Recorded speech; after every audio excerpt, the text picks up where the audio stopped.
Although there are a surprisingly high number of ways of getting drugs into your body called routes of entry, we're just going to talk about some of the most common. So one that might come to mind pretty easily when you think about maybe hardcore drugs is injection. So we'll talk about that. The other main routes are oral entry and inhalation. Oral entry means that you swallow something, so that could be a pill or some alcohol. Either way, you're eating or drinking it, you're ingesting it in some way. And this is one of the slowest routes of entry because it has to go through your gastrointestinal tract in order to get absorbed by your bloodstream, which can take about half an hour, give or take a few minutes. Inhalation, on the other hand, which is when you snort or smoke or breathe in the drugs, is actually much faster.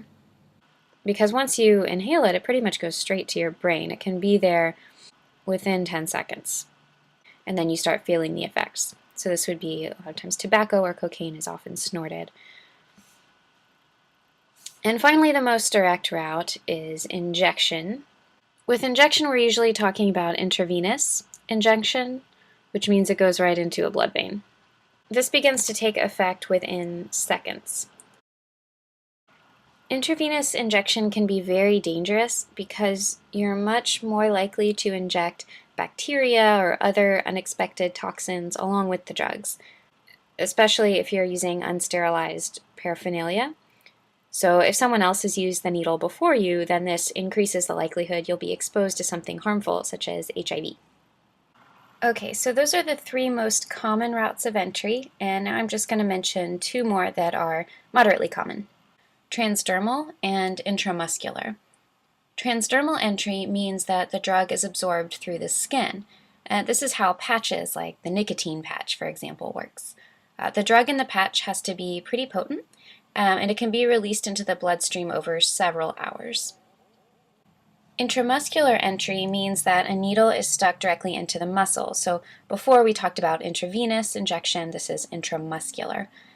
Depending on the chemical properties of the drug, this method can deliver the drugs to your system very quickly or more gradually. One example of a really quick entry for intramuscular injection is when an EpiPen is administered to someone experiencing a severe allergic reaction. So when people have such a reaction, their airways start to close up, so they need to get a dose of epinephrine into their body to open their airways as quickly as possible.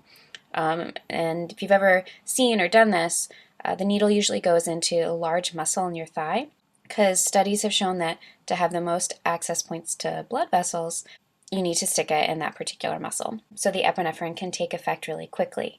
Many vaccines are also administered intramuscularly, which is why your arm gets sore after some shots, like the flu shot or something. And now I've been talking about how fast these different drugs take effect based on the route of entry, which might be clearly relevant in the case of the EpiPen when you're trying to save someone's life. But another important element connected to the rate of absorption is the potential to produce dependence. People are more likely to become dependent on drugs that take effect more quickly. For example, injected drugs have higher addictive potential than pills.